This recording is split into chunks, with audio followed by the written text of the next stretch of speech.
యువత గురించి భరద్వాజ మాస్టర్ గారి యొక్క ప్రబోధం.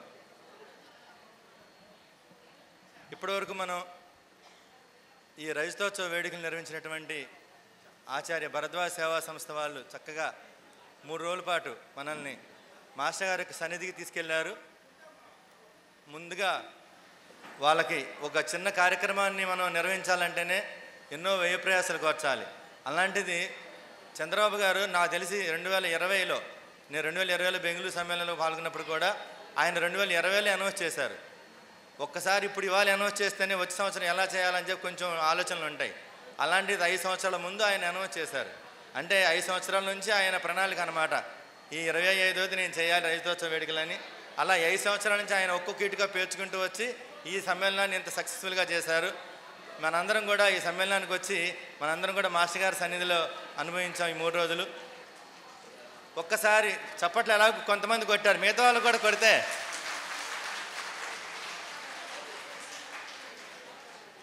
ఒకసారి అందరూ కొట్టాం కాబట్టి నిజంగా అది కృతజ్ఞత మనం చూపించుకోవాలి. మాస్టర్ గారు లీలామృతంలో రాస్తారు కదా, కృతజ్ఞతకి మరో పేరు సాయి అని. అలా ఎంత చిన్న ఉపకారం చేసినా కూడా మన జీవితంలో మర్చిపోకూడదు. అలాంటిది గురు సన్నిధిని మనకి ఎన్నో వ్యయప్రయాసాలకు వచ్చి దాదాపు 3 రోజుల పాటు మనల్ని అందరినీ కూడా గురు సన్నిధిని ఇవ్వడం అనేది నిజంగా మన అందరం కూడా చూపించుకోవాల్సిందే. ఎన్నిసార్లు చప్పట్లు కొట్టినా తప్పలేదు ఆ విషయంలో. అందుకని ఈ సంవత్సరం మనందరం కూడా ఇలా వచ్చాం కాబట్టి వచ్చే సంవత్సరం కూడా మీరందరూ ఇలాగే వచ్చి నా చేత మాస్టర్ గారు నిర్వహించబడే సమ్మేళనానికి కూడా ఇలాగే వచ్చి అందరూ కూడా వచ్చి మమ్మల్ని నన్ను బ్లెస్ చేసి నన్ను ఆశీర్వదించి మాస్టర్ గారికి అనుగ్రహం మనందరి మీద ఉండాలని చెప్పి మనస్ఫూర్తిగా కోరుకుంటూ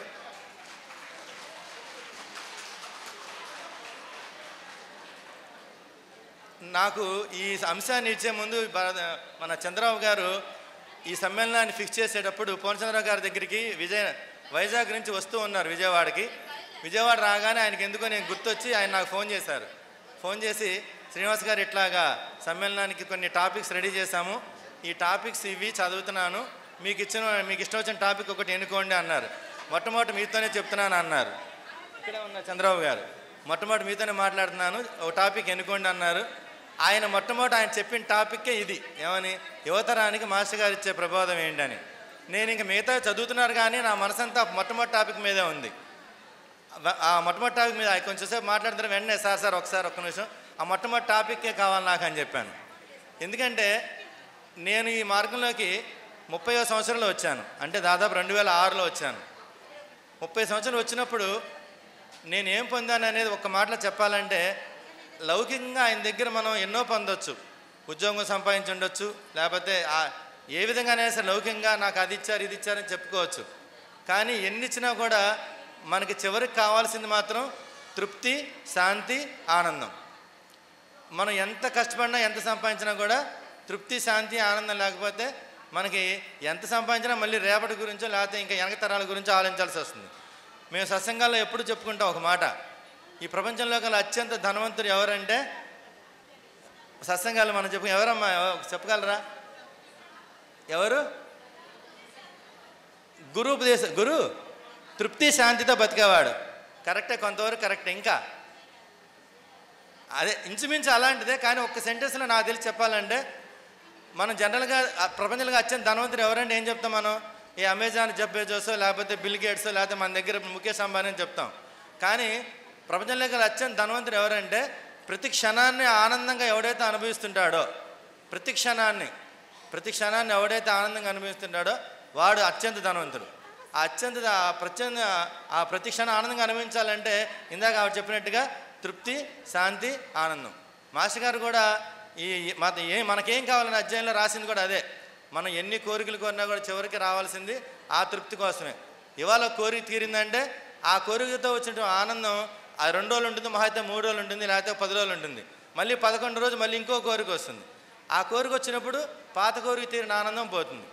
అలా ప్రతి ఒక్కసారి ఇటువంటి ఈ కోరికల ద్వారా మనం భగవంతుని ఆశ్రయించి మళ్ళీ ఆ కోరిక తీరినప్పుడు మళ్ళీ ఆయన మీద అలిగి అటువంటి పరిస్థితికి దేవరించకుండా ఉండాలంటే మనకి ఆ తృప్తి, శాంతి, ఆనందమే కావాలి అని మనకి స్పష్టంగా తెలియాలి అంటారు మాస్టర్ గారు.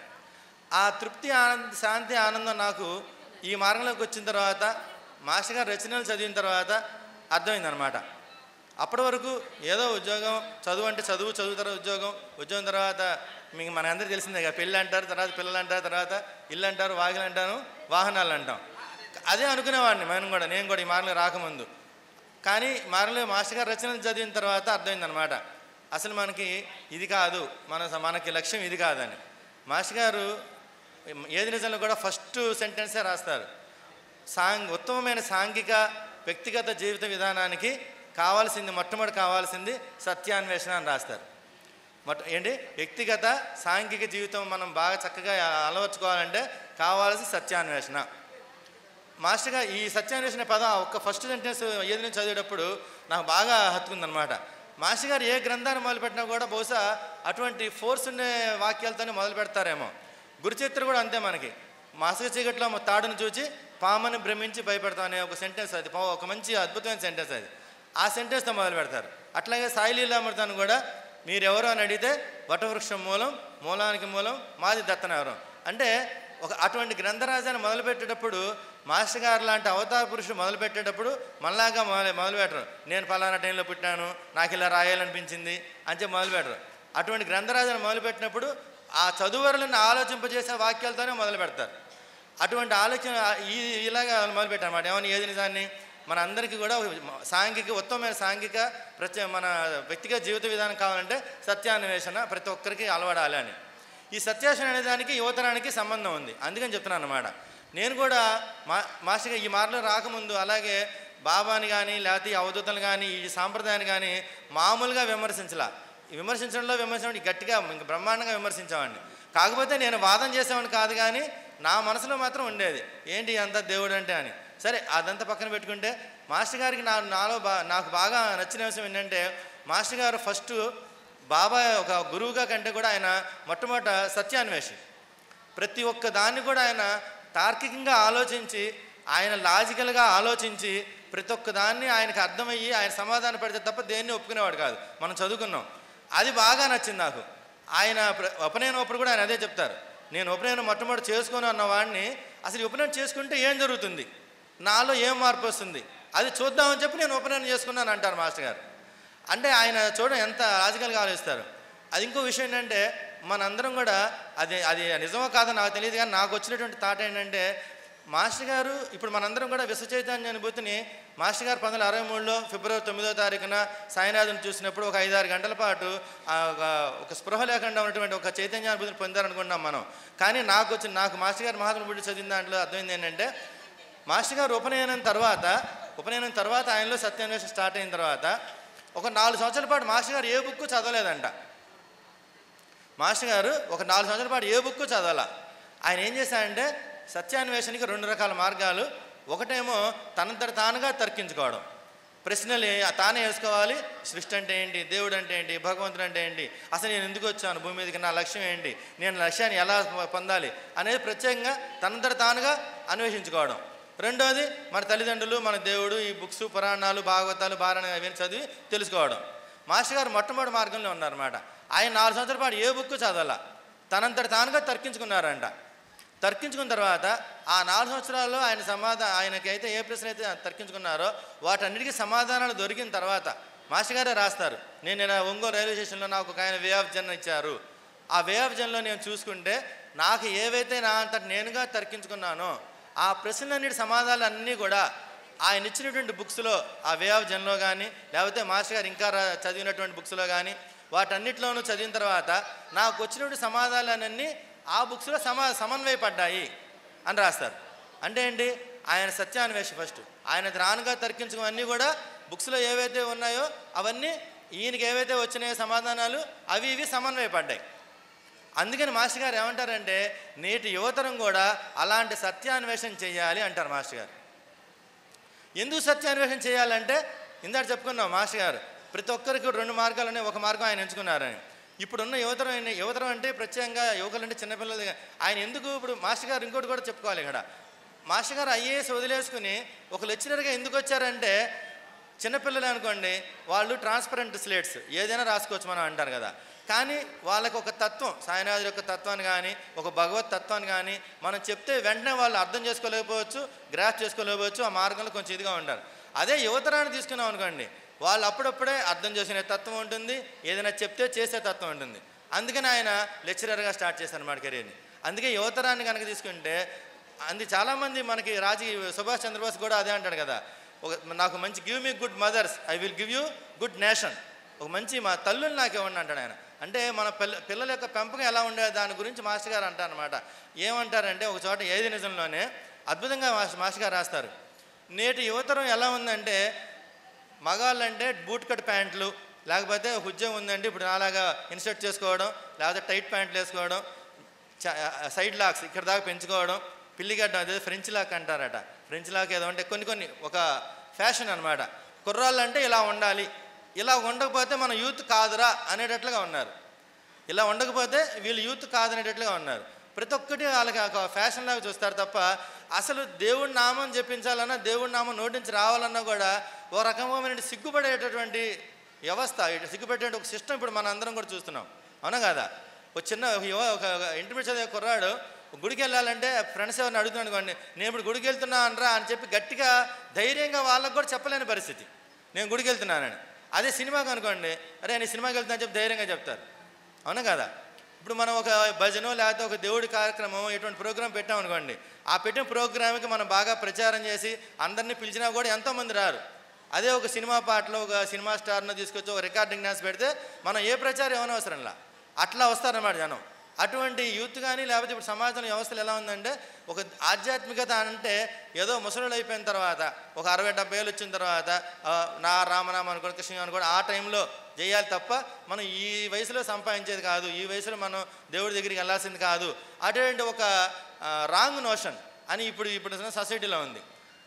అందుకనే మాస్టర్ గారు ఏమని చెప్తారంటే, ఏది నిజంలోనే అద్భుతంగా రాస్తారనమాట. ఏమని, ఇటువంటి యూత్ యువకులంటే ఇలా ఉండాలి, ఆడపిల్లలంటే ఇలా ఉండాలి అని వాళ్ళు ఒక నోషన్ పెట్టేసుకున్నారు. అటువంటి దానిలోంచి బయటపడాల్సిన బాధ్యత ఎవరిది? మన తల్లిదండ్రులుగా మనది. అందుకని ఇప్పుడు ఆ టాపిక్ నాకు ఇచ్చినప్పుడు చంద్రబాబు గారిని ఏదనుకున్నా, సార్ మరి యూత్ అంటున్నారు, ఈ టాపిక్లో యూత్కి ఎవరు మన కాలేజీ పిల్లల్ని తీసుకొస్తే ఏమైనా ఉపయోగపడేదేమో అనుకున్నా. కానీ అది ఒక్కో సాధ్యపడిపోతే నేను ఒకటి ఆలోచించా, అసలు యూత్ బాగుపడే ముందు తల్లిదండ్రులు కొంచెం బాగా ఆలోచించాలి, తల్లిదండ్రులుగా అర్థం చేసుకుంటే తర్వాత వాళ్ళ పిల్లల గురించి.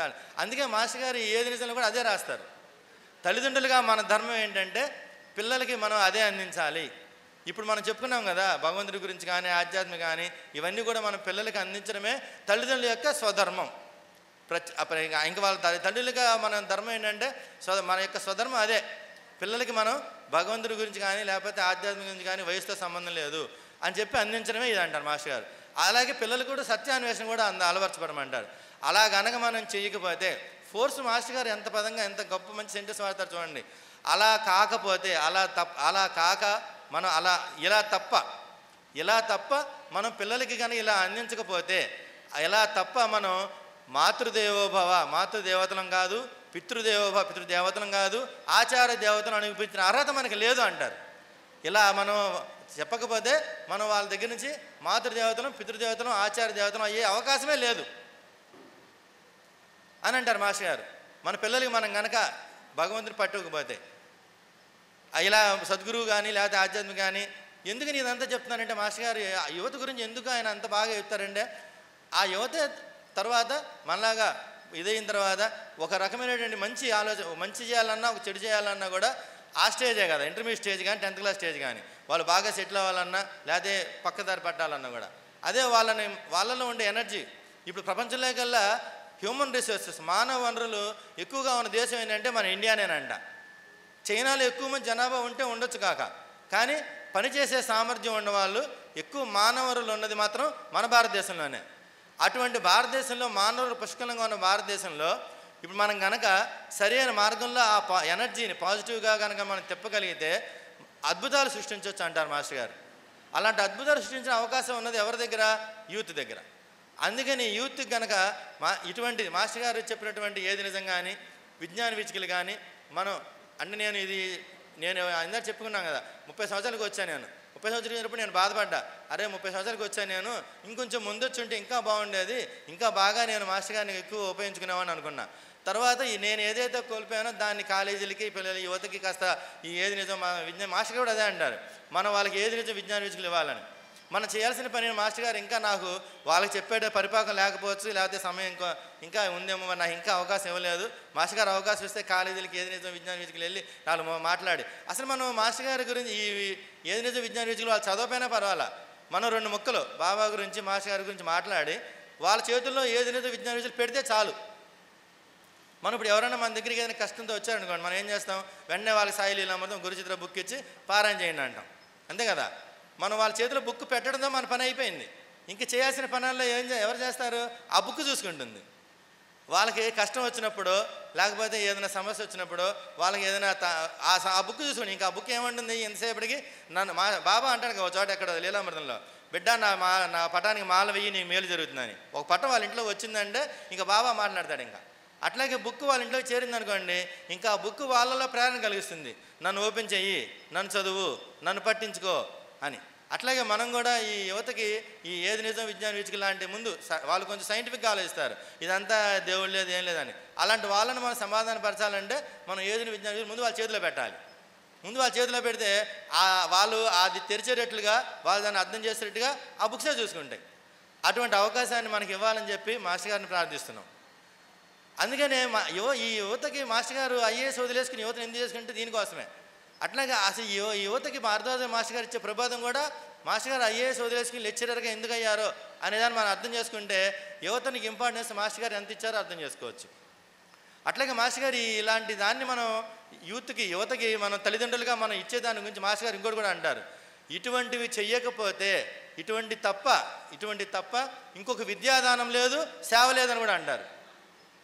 ఇటువంటివి మనం యువతకి అందించకపోతే ఇటువంటి విద్యాదానం లేదు, ఇటువంటి సేవ కూడా లేదంటారు. ఏది మొట్టమొదటిలో ముందు మాటలో. అందుకే మాస్టర్ గారి యొక్క ప్రతి ఒక్క ముందు మాటను కూడా మనం బాగా అర్థం చేసుకుని చదవాలి. అసలు గురుచరిత్ర అయితే ముందు మాటను బాగా కూలంకషంగా చదవాలి, ప్రతి ఒక్క పదాన్ని అర్థం చేసుకుని వెళ్ళాలి. సాయి లీలామృతం అంతే, ముందు మాటల్లో అంతా ఆయన ఫోర్స్ అంతా ఉంటుంది. ఆయన ఏం చెప్పదలుచుకున్నాడు, అసలు ఆ బుక్ ఎందుకు రాశాడు, ఆ బుక్ వల్ల మన ప్రయోజనం ఏంటి. అలాగే ఏది నిజంలో కూడా అంతే. ఆ ఏది నిజంలో కూడా మనకి యూత్ గురించి ఎక్కువ ఉంటుంది ఆ మాస్టర్ గారు చెప్పాల్సింది తెలుసుకుంది. అందులో ఆ మాస్టర్ గారు ఏమని చెప్తారంటే, ప్రతి వ్యక్తికి అంటే ఇది యూత్కి అవసరమే, మనకు కూడా అవసరమే. ఈ మార్గంలోకి రాకముందు మనం మన లక్ష్యాన్ని నిర్ణయించుకోకపోయినా పర్వాలా, కానీ ఈ మార్గంలోకి వచ్చిన తర్వాత మాత్రం ఖచ్చితంగా మన లక్ష్యాన్ని నిర్ణయించుకోవాల్సిందే. అందుకే మాస్టర్ గారు అంటారు, పుట్టిన ప్రతి మనిషికి కూడా ఒక లక్ష్యం కావాలి. ఆ లక్ష్యానికి ఉన్నటువంటి లక్షణాలు 3 అంట. ఆ లక్ష్యానికి ఉండే లక్షణాలు 3 తెలుసుకోవాలంటారు. ఏమేంటి? మొట్టమొదటిది మనం నిర్దేశించుకున్న లక్ష్యం యొక్క తత్వము, దాని యొక్క విలువ. మనం నిర్దేశించిన లక్ష్యము, దాని యొక్క తత్వం, విలువ. తత్వం అంటే అది ఏంటి, మన నిర్దేశించిన లక్ష్యం ఏంటి, ఆ లక్ష్యం గురించి మనం ఏం చేయాలి, అది ఎలా దాని యొక్క తత్వం తెలుసుకోవాలి. ఇక్కడ తత్వం అంటే మళ్ళీ మన తత్వచింతలోకి వెళ్ళి ఎల్లపైన పరాల. తత్ అంటేనేమో పరమార్థం, పరమాత్మ, అది. త్వం అంటే ఇది, జీవాత్మ. తత్ అంటేనేమో పరమాత్మ, త్వం అంటేనేమో జీవాత్మ. తత్ అంటే అది, త్వం అంటే ఇది. ఆ పరమాత్మలో ఈ జీవాత్మ కలిసిపోవడం కోసం భూమి మీదకి వచ్చింది. దానికే మళ్ళీ మన గురు చేతుల్లో మాస్టర్ గారు సెంటెన్స్ రాస్తారు, జీవాత్మ పరమాత్మల యొక్క ఐక్యమైన కళ్యాణాన్ని జరిపించే పురోహితుడే సద్గురు. అంతే కదా. భగవంతుడు భూమి మీదకి జీవులన్నింటినీ సృష్టించి మళ్ళీ ఆ జీవులకి భగవంతుడే మళ్ళీ సద్గురు రూపంలో వచ్చి, ఒరే నువ్వు భూమి మీదకి నీ కర్మలు క్షయం చేసుకోవడం వచ్చావు, నువ్వు వచ్చింది మళ్ళీ చదువు, పిల్లలు, ఉద్యోగం, ఈ లంపటాలు పడడం కాదు, నీ కర్మలు క్షయం చేసుకోవడం వచ్చావు. ఈ కర్మలు క్షయం చేసిన క్రమంలో మళ్ళీ నువ్వు ఇంకో జన్మలో మళ్ళీ మూటలు పెంచుకుంటున్నావు. మూటలు అంటే మళ్ళీ ఇంకో జన్మకి మనం మోసుకెళ్ళేటువంటి వాసనలు, పాప పుణ్యం అన్నీ అని చెప్పి మనకి ఎవరు చెప్తారు? సద్గురు చెప్తారు. అటువంటి సద్గురు రూపంలో మళ్ళీ భగవంతుడు భూమి మీదకి వచ్చి మనకి చెప్పడం కోసం, అందుకే రామకృష్ణ పరమహంస అన్న మాటని మాస్టర్ గారు గుర్తులు ఉటంకిస్తారన్నమాట. జీవాత్మ పరమాత్మల యొక్క ఐక్యమనే కళ్యాణాన్ని జరిపించే పురోహితుడే సద్గురు. అదే తత్వం. ఇందాక చెప్పుకున్నాం కదా, తత్ అంటే అది, త్వం అంటే ఇది. ఈ తత్వ ప్లస్ త్వమే తత్వం. ఈ రెండింటి యొక్క ఐక్యమే ఈ లోక కళ్యాణం. అది జరిపించేది ఎవరు? పురోహితుడు, సద్గురు. అదనమాట ఆ తత్వం. మన నిర్దేశం లక్ష్యం యొక్క తత్వం తెలుసుకోవాలి, దాని యొక్క విలువ తెలుసుకోవాలి. రెండో పాయింట్ ఏమంటారంటే మాస్టర్ గారు, దానిని మనం సాధించే క్రమంలో ఏ విధంగా సాధించాలి అనేది తెలుసుకోవాలంట. ఎలా తెలుసుకోవాలి అనేది తెలుసుకోవాలి. మూడోది, ఆ సాధించే క్రమంలో మనలో ఉండే నెగిటివ్ని ఎలా బయటికి పంపాలి, దానికి ఏ అవరోధాలు, మన మనస్సు, మన ఇంద్రియాలు, ఇవన్నీ కూడా మనకి కర్మేంద్రియాలు జ్ఞానం ఏమైనా చేసుకోండి, అవన్నీ కూడా మనకు అవరోధాలు కల్పిస్తాయి ఆ లక్ష్యాన్ని చేరే క్రమంలో. ఆ నెగిటివ్ని ఎలా పోగొట్టుకోవాలి, పాజిటివ్ని ఎలా డెవలప్ చేసుకోవాలి, ఈ 3 దత్తం తెలుసుకోవాలి, విలువ తెలుసుకోవాలి, రెండోది ఎలా తెలుసుకోవాలి, మూడోది నెగిటివ్ని ఎలా పోగొట్టుకోవాలి, పాజిటివ్ని ఎలా పెంచుకోవాలి. ఈ 3 ఆ లక్ష్యం, ఇదే సాధన. మాస్టర్ గారు ఏదైనా క్లియర్గా రాస్తారు. ముందు మన లక్ష్యం తెలుసుకోవాలి, ఆ లక్ష్యానికి తత్వం విలువ తెలుసుకోవాలి, ఎలా దాన్ని సాధించాలో తెలుసుకోవాలి, మూడోది దాన్ని సాధించే క్రమంలో మనకి ఎదురయ్యే అవరోధాలు, అలాగే దాన్ని సాధించే క్రమంలో మనలో ఉన్నటువంటి పాజిటివ్, ప్రతి ఒక్కరిలో పాజిటివ్ ఉంటుంది, నెగిటివ్ ఉంటుంది. మనలో ఉన్నటువంటి పాజిటివ్ అంశాలు ఏంటి, ప్లస్ అంశాలు, నాకు ఏది ఉపయోగపడతాయి. కొంతమంది గంటల తరబడి కూర్చోగలరు, అది వాళ్ళకు ఉండే పాజిటివ్ అంశం, అంతే కదా. కొంతమంది ఎక్కువగా గుడికి వెళ్ళటం అలవాటు, అది పాజిటివ్ అంశం. ఆ పాజిటివ్ అంశాన్ని మనలో తెలుసుకున్నాం అనుకోండి, దాన్ని మన సాధనకు అనుకూలంగా ఉపయోగించుకోవచ్చు. ఎక్కువసేపు మనం కూర్చోగలం, నేను కూర్చోగలను, మళ్ళీ ఎవరు పిలవకుండా ఉంటే నేను ఎంతసేపు కూర్చోగలను. దీన్ని ఎలా ఉపయోగించుకోవాలి, మాస్టర్ గారు బుక్ లేదా ఒక మంచి ఆత్మీయ పుస్తకం తీసుకోవడం, చదవడం, కూర్చోవడం, అదే ధ్యానం, అదే పారాయణం. మనలో ఉండే పాజిటివ్ అంశాన్ని మనం గుర్తిస్తే ఆ పాజిటివ్ అంశాన్ని ఎలా మనం ఉపయోగించుకోవాలో తెలుస్తుంది. మనలో ఉండే నెగిటివ్ అంశాలు మనం తెలుసుకుంటే వాటిని ఎలా పోగొట్టుకోవాలో తెలుస్తుంది. మనలో అసలు నెగిటివ్ ఉందని తెలియదు, మనలో పాజిటివ్ ఉందని తెలియదు. సాధ్యం వరకు 99% మంది భూమి మీద ఎందుకు పుట్టామో తెలియకుండానే బతుకుతుంటాము, ఎందుకు చనిపోతున్నామో తెలియకుండానే బతుకుతుంటాం, అసలు ఎందుకు వచ్చామో కూడా తెలియదు. అలా కాకుండా మనం అందరం కూడా కనీసం ఈ మాలకు వచ్చిన తర్వాత మాస్టర్ గారు ఈ 3 నిర్ణయించుకోమంటారు. ఈ 3కి దోహదపడే అంశాలు ఏంటో కూడా మళ్ళీ అక్కడే రాస్తారు. ఏమేంటి, 1 శ్రవణం, 2 మననం, 3 నిధిధ్యాసనం. మొట్టమొదటి మనం ఎందుకు వచ్చామని తెలుసుకోవాలంటే, ఆ తత్వం తెలుసుకోవాలన్నా, దాని విలువ తెలుసుకోవాలని ఏం చేయాలంట, శ్రవణం చేయాలంట. ఏం శ్రవణం చేయాలి, భాగవతులు అంటే ఎవరు, మాస్టర్ గారు లాంటి వాళ్ళు, మహాత్ములు, అవధూతులు, ఇటువంటి భాగవతుల యొక్క చరిత్రలో ఉన్నటువంటి భాగవతం లాంటివి, అటువంటి వాటిని వినాలి, శ్రవణం చేయించుకోవాలి, లేదా మనం చదువుకోవాలి. మనం చదువుకున్నప్పుడు కూడా శ్రవణం అవుతుంటుంది, ఎవరైనా చెప్పినా శ్రవణం అవుతుంటుంది, మనం చదువుకుంటున్నా శ్రవణం అవుతుంటుంది. ఆ విధంగా శ్రవణం చేయాలి. తర్వాత ఆ చదివిన దాన్ని మళ్ళీ మననం చేయాలి. మొట్టమొదటి తెలుసుకోవడానికేమో శ్రవణం ఉపయోగపడుతుంది. మొట్టమొదటి అంటే మనం నిర్దేశించిన లక్ష్యం యొక్క తత్వము విలువ తెలుసుకోవాలంటే శ్రవణం ఉపయోగపడుతుంది. అంటే నేను నిర్దేశించిన లక్ష్యం ఏంటి, ఆ లక్ష్యం ఏంటి అనేది తెలుసుకోవాలంటే ఇటువంటి భాగవతుల యొక్క చరిత్రలు చదవాలి. ఆ చరిత్రలు చదివితే మనం ఎందుకు పుట్టామో తెలుస్తుంది, మనం పుట్టిన తర్వాత ఏం చేయాలో తెలుస్తుంది, ఆ పుట్టిన దాన్ని సాధించడం కోసం ఎవరిని ఆశ్రయించాలో తెలుస్తుంది. అందుకని భాగవతులైనటువంటి మహాత్ముల యొక్క చరిత్రలు చదివితే, దాన్ని శ్రవణం చేస్తే మొట్టమొదటిది ఏర్పడుతుంది. మొట్టమొదటిది ఏంటిది, లక్ష్యము, దాని యొక్క తత్వము, దాని యొక్క విలువ. రెండోది దాన్ని ఏ విధంగా సాధించాలి, అలాగే మనం ఉండే పాజిటివ్ నెగిటివ్ ఎలా పోగొట్టుకోవాలి. ఈ రెండింటికి ఉపయోగపడేవి మననము, నిధిధ్యాసనం. మననం అంటే చదివిన దాన్ని నెమరేసుకోవడం. చదివిన దాన్ని ఎలా నెమరేసుకోవాలి, మనం ఖాళీగా కూర్చున్నా కూడా మనలో మన మైండ్ పనిచేస్తుంటుంది, అది ఖాళీగా కూర్చోదు. మన మైండ్ మాత్రం ఖాళీగా కూర్చోదు, మనం ఎక్కడున్నా సరే మన మైండ్ మాత్రం పనిచేస్తుంటుంది. మన మనసు ఒక పని, ఇప్పుడు ఏదైనా అంట్లు కడిగేటప్పుడు, పిల్లలు స్నానం చేయించినప్పుడు, మన శరీరంలో మన చేతులు కదులుతుంటాయి పిల్లలు స్నానం చేయించినప్పుడు, వంట చేసేటప్పుడు, కానీ మైండ్ మాత్రం ఆలోచిస్తుంటుంది. ఆయన ఇంకా భోజనానికి రాలేదే, ఇంకా ఆయన ఆఫీస్ నుంచి ఇంకా రాలేదే, ఇంకా ఫోన్ కూడా చేయలేదే, పిల్లవాడేమో స్కూల్ నుంచి ఇంకా రాలేదే, కాలేజీ నుంచి రాలేదే అని మైండ్ మాత్రం ఆలోచిస్తూనే ఉంటుంది. అలా ఆలోచించేటప్పుడు మనం చేసేటప్పుడు పని దేని మీద ఉన్నా ఆ మనసు ఆలోచన కదా, దాన్నే మనం ఆ టైంలో మనం మననం చేయాలన్నమాట. ఏదైతే మనం శ్రవణం చేశామో దానిని మననం చేయాలి. అలా మననం చేసిన తర్వాత నిధిధ్యాసనం చేయాలి. నిధిధ్యాసనం అంటే ఏంటి, తార్కికంగా ఆలోచించాలి. మనం ఏదైతే శ్రవణం చేశామో, ఏదైతే మననం చేస్తున్నామో రెండిటి గురించి తార్కికంగా ఆలోచించాలి. తార్కికంగా ఆలోచించడం అంటే మనంగా ప్రశ్నలు వేసుకోవాలి, మనంగా ఆ ప్రశ్నలకి సమాధానాలు రాబట్టాలి. మాస్టర్ గారికి ఎలాగా కదా, మాస్టర్ గారు ఇందాక చెప్పుకునేటప్పుడు మనం చెప్పుకున్నాం, విశ్వవిద్యాలయం మాస్టర్ గారు 9వ తరగతి పొందారని. అక్కడ ఒక పాయింట్ మిస్ అయ్యాం మనం. యాక్చువల్గా మాస్టర్ గారు 61లో ఒంగోలు శర్మాకాదిలో పనిచేస్తున్నప్పుడే మాస్టర్ గారు రాస్తారు, నేను ఇప్పటిదాకా నేను ఆలోచించే ప్రశ్నలు సమాధానాలు అన్నీ కూడా నేను ఒకరోజు శర్మా కాలేజీ, మాస్టర్ గారు లాంగ్ వాక్ అంటే బాగా ఇష్టం కదా, ఆయన ఆ కాలేజీ నుంచి లాంగ్ వాక్ బాగా వెళ్తున్నప్పుడు ఆయన శరీరంలో మైండ్లోనంట ఒకసారి టప్ అని శబ్దం వచ్చిందంట. అంటే ఏంటి, మాస్టర్ గారికి జ్ఞానోదయం అప్పుడే అయిపోయింది, ఆయన ఓపెన్ అయిపోయింది బుద్ధుల్లాగా. అప్పుడే మాస్టర్ గారు విశ్వవిద్యాలయంలో కలిసిపోయారు అనుకోవచ్చు, అది నా ఉద్దేశం.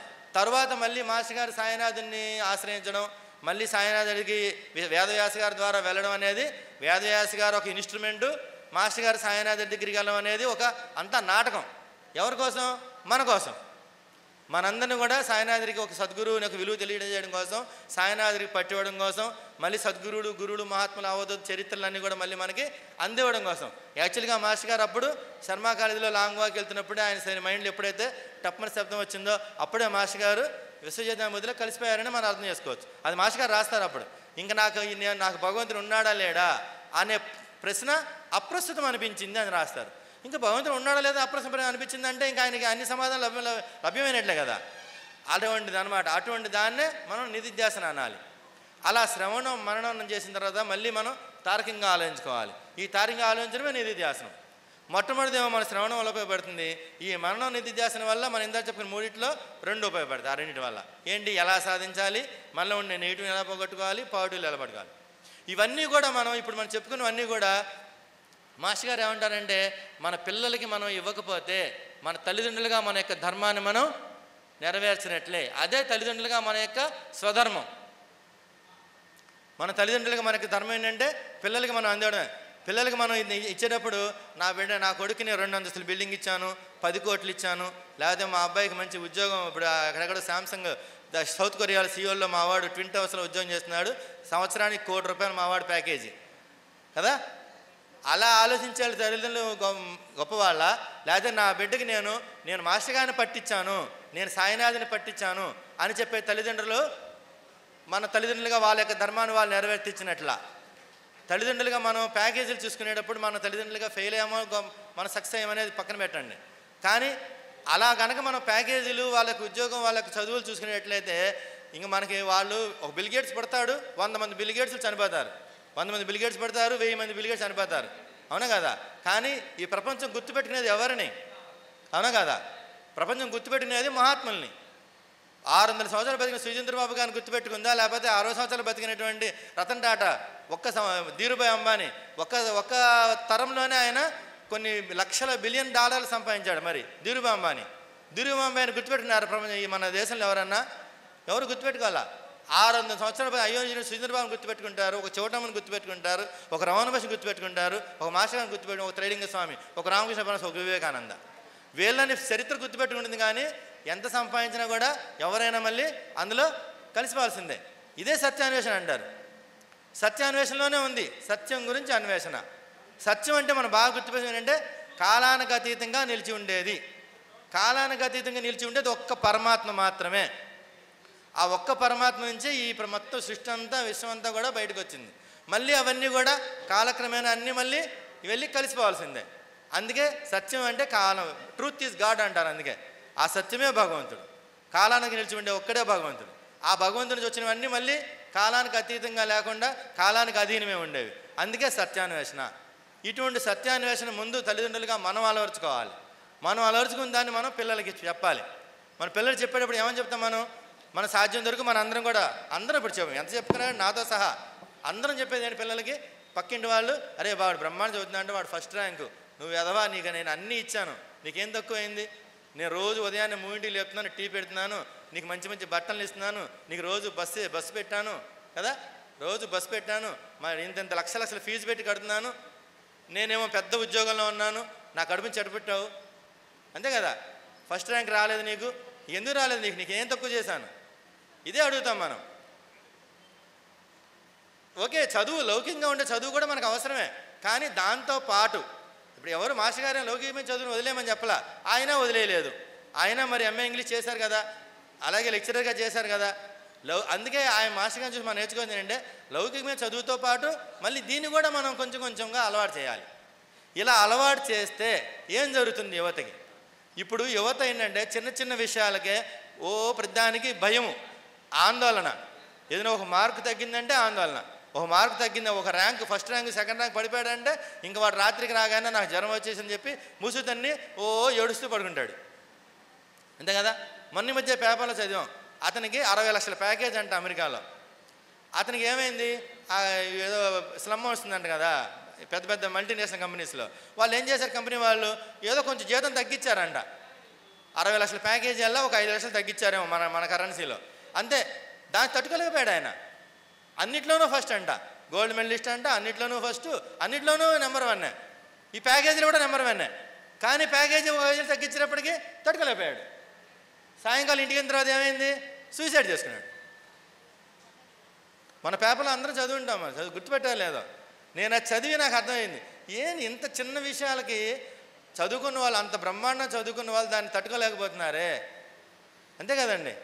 మనం కనుక పిల్లలకి ఈ విధంగా మనం అర్థం చేసినట్టు చెప్తూ ఉంటే 5 minutes మనకి పిల్లలకి ఇటువంటి దాన్ని మనం అంటే ఏంటి, సిచ్యువేషన్ ఎలా హ్యాండిల్ చేయాలి, ఆధ్యాత్మికతను మన పిల్లలకి అందిస్తే వాళ్ళకి జరిగేటటువంటి పాజిటివ్ ఏంటంటే సిచ్యువేషన్ ఎలా హ్యాండిల్ చేయాలి. ఒక భయం వచ్చింది ఎలా హ్యాండిల్ చేయాలి, ఒక ఆందోళన వచ్చింది ఎలా హ్యాండిల్ చేయాలి, ఒక ర్యాంక్ తగ్గింది ఎలా హ్యాండిల్ చేయాలి. మన జీవితంలో ఈ చదువు, ఈ ర్యాంకులు, ఉద్యోగం, ప్యాకేజీ సమస్యలు కాదు, వాళ్ళకి ఎన్నో సమస్యలు వస్తాయి. మనం ఎన్ని ఫేస్ చేస్తుంటాం తల్లిదండ్రులుగా, అలాంటి వాళ్ళు ఎన్నిసార్లు ఫేస్ చేయాల్సి వస్తుందో జీవితంలో. మనం లేనప్పుడు కూడా పిల్లలు దాన్ని హ్యాండిల్ చేయాలి సక్సెస్ఫుల్గా. అలా వాళ్ళు సక్సెస్ఫుల్గా హ్యాండిల్ చేయాలంటే మనం అత్యుత్తమైన మార్గం ఏంటంటే భగవంతుని పట్టేవాలి. అప్పుడు సద్గురు లాంటి భగవంతుని పట్టిస్తే వాళ్ళకి భయము, ఆందోళన ప్రతిదీ కూడా భగవంతుడితో లింకప్ పెట్టుకుంటారు. దీన్ని నేను నా యొక్క ఆచరణలో ఒక చిన్న విషయమే చెప్తాను. నేను మా పిల్లలు 10th క్లాస్, ఇప్పుడు 7th క్లాస్. వాళ్ళు ఒకసారి తిరుపతి వెళ్ళినప్పుడు, వెంకటేశ్వర గుడి దగ్గరికి వెళ్ళినప్పుడు, మనందరం కూడా తిరుమల వెంకటేశ్వర దర్శించుకోవాలంటే చాలా కష్టమైన పని. మనం వెంటనే ఎంతసేపు అంటే నమస్కారాలు పెట్టేస్తాం కదా, ఇంకా మళ్ళీ మనకి తిరుమల వెళ్ళే అవకాశం ఎప్పుడు వస్తుందని. అని మా బాబు అప్పుడు భుజం మీద ఉన్నాడు, చిన్న బాబు, అప్పుడు 3 ఏళ్ళ 4 ఏళ్ళు, రెండో బాబు.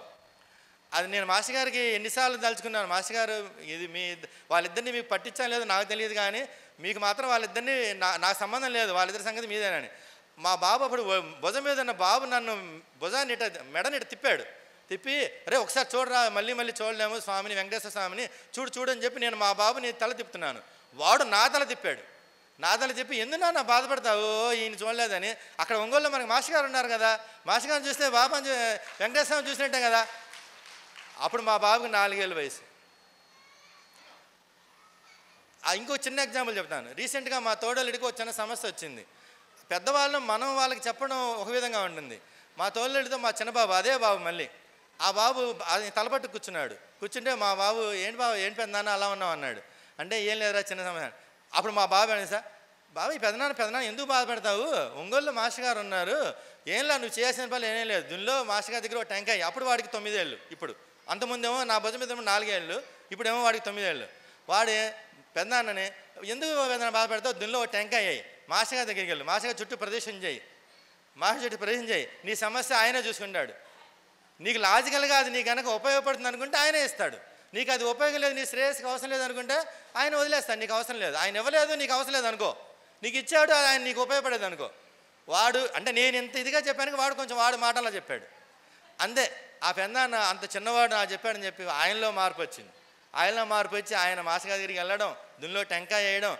అసలు ఆయన సమస్య వచ్చని చెప్పడానికి టైం సరిపోదు, కానీ పెద్ద వండర్ అది. ఆయన సమస్య సాల్వ్ అయిపోయింది. ఆయన పొద్దున కూడా చెప్తున్నాడు, వీళ్ళ బాబు నాకు ఇలా చెప్పాడు నేను సమస్యలో ఉన్నప్పుడు అని. అలా పిల్లలు కనుక మనం కనుక వాళ్ళకి ఇవ్వగలిగితే, నేనైతే ఇప్పుడు కూడా ఒకటే మాట చెప్తాను నా పిల్లలకి, మా నాన్న నాకేమి ఇవ్వలేదు, నాకు ఇచ్చినా కూడా నేను తీసుకోను. మా నాన్నకి ఉన్నాయి, కోట్లు ఉన్నాయి, 2-3 కోట్ల దాకా ఆస్తుంది, 20 ఎకరాల పొలం ఉంది, కానీ నాకు అవసరం లేదు, నేను తీసుకోను. నేను మీకేమి ఇవ్వను, మీ అంతా మీరుగా ఏం సంపాదించుకుంటారో మీరే సంపాదించుకోండి. మీకు ఏదైనా కావాలన్నా కూడా మీరు ఎవరిని అడగాలి, నన్ను అడగద్దు, మాస్టర్ గారిని అడగండి. ఎందుకంటే నాకు ఇచ్చేది ఆయన, కాబట్టి మీకు ఇవ్వాలని నాకు ప్రేరణ కలగాలంటే మిమ్మల్ని ఏ స్కూల్లో జాయిన్ చేయాలి, మీకు ఏం ఇవ్వాలి కావాలంటే నాకు మాస్టర్ గారు ఇస్తారు. కాబట్టి మీరు ఏం కావాలన్నా ఆయన్ని అడగండి.